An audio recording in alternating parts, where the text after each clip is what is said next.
So just for demonstration purposes, I'm going to demonstrate the Bleb technique, but I'm going to make the Blebs with the solution I was using to perform EMR on a lesion up proximal to this tumor.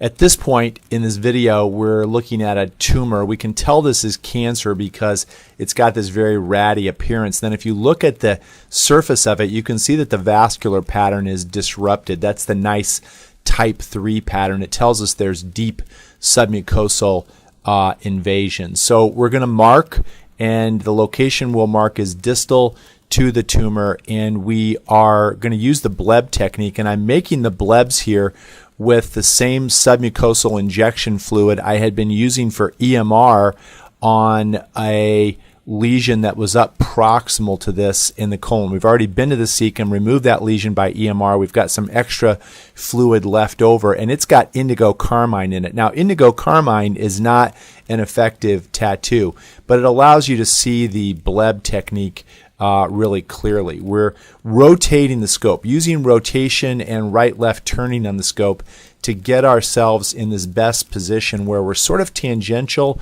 to the mucosa, and we're making 4 Blebs here with our EMR fluid. Then we're going to inject our tattoo with Spot directly into that. Now notice how our Blebs are spaced around 4 quadrants, and notice how they're at the same level, about 2 centimeters distal to the tumor.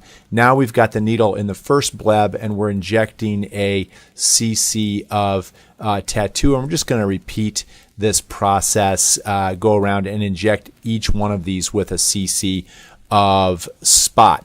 When we are finished, we will take a photograph showing the tattoos and showing the tumor, and then we will mark on the colonoscopy report that we have put this tattoo distal to this malignant tumor, and marked 4 quadrants with a total of 4 cc's of Spot.